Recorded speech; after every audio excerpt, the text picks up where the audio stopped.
More radder music, no raindrops. Still lighting Don't up get me fire fucked till up. the pain stops. DIY Dreamers is back with another motherfucking video. Yeah, I got that Today, bright spot. what we got? Get it, then get rid of it. You're rapping about a lifestyle. He's really living it. I think it's a 2015, might be 2017 Nissan Altima.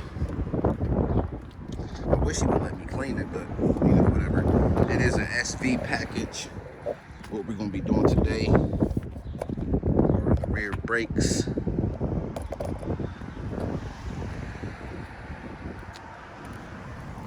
So when it comes down to rear brakes, what I feel is like well needed trusty mallet, breaker bar, 21mm socket, a ratchet 3/8 drive with a 14mm socket, a 19mm socket, 1/2" drive, and I also have a 1/2" ratchet. Just so, for more explanation purposes, this big bastard right here is for your caliper bracket.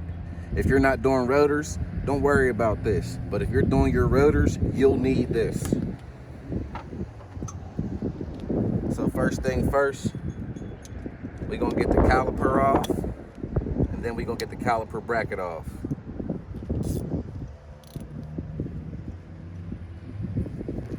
Personal protective equipment, it's not a must, but I like to keep my hands clean.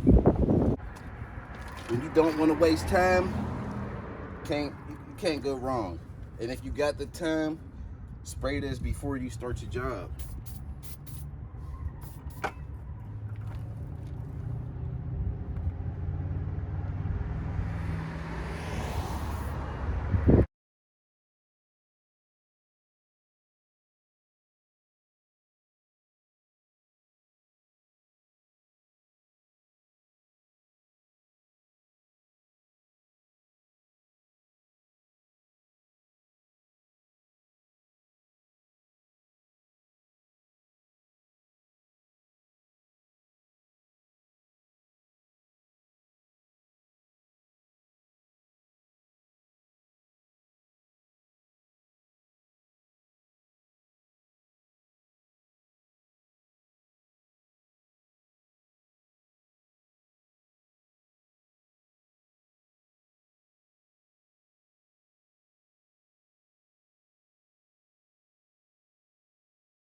So like I said, this is a push-in piston.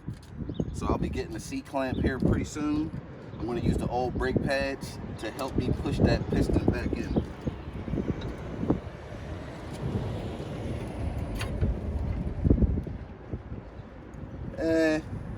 Definitely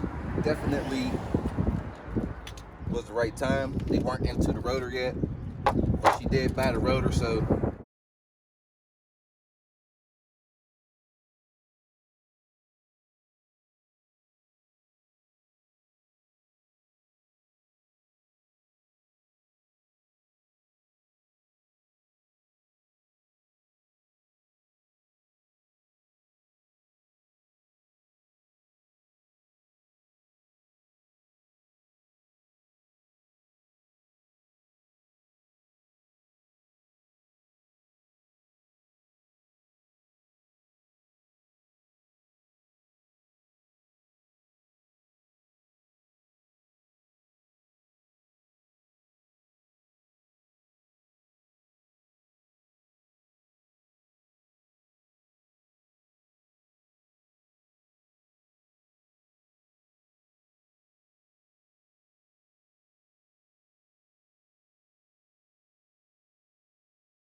Upon further inspection, her emergency brake pads are going to need to come out. Do I think she's going to do it now? No. But she's going to know after today. That's all I can do. So like I said, we're going to start prepping our parts.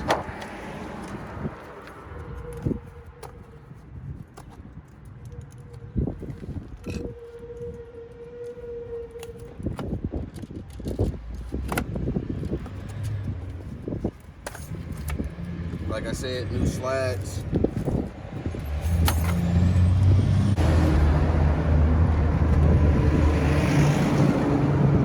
Here's a key fact. All brake pads pretty much have wear sensors on them. You need to put the wear sensor back where it was. If you don't take pictures of the brake pads before you take them off the car or see if it had a wear sensor on it, always look at the back of the brake pad, because that's going to tell you which one was on the caliper piston and which one was on the other side of the caliper, pretty much. So in my case, looking at this one, you can tell there's nothing been pressed right here. It's pretty clean. Not clean, but nothing's been there. On this one, you can see a circle. With that being said, we know that our piston was pressing up against this here brake pad, which means our wear sensor goes on the inside. Big facts. Like I said, we're going to be using these to compress the piston. I'm going to go get my spray and my brush so I can clean out the caliper bracket. All right, so I got my spray. This brake quiet. You just spray this on the back of the brake pad. I like to do like 2 coats, no cap. Clean them up. And I do it like this, so you know, like, you don't need like a lathe or nothing like that to clean these up. Just get you a good wire brush. You just need to take off that top coat.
This one rotated.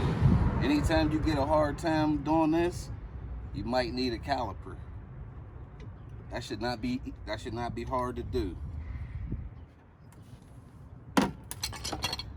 And these pushing pistons, they're actually easy enough for you to stick a screwdriver in there, pry it down, and you can start resetting it before you even get it off the car. So we're going to start putting stuff back together. I don't think these gloves are going to be right for the occasion, but we're going to see.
go ahead and get the torch. I could go ahead and get the tool to get that to spec, but I think it's to spec. We're not going to do a video on the other side. Just going to do a one side demonstration. Wash, repeat on the other side. Here. So, I want to thank everybody for watching. We'll get back to it.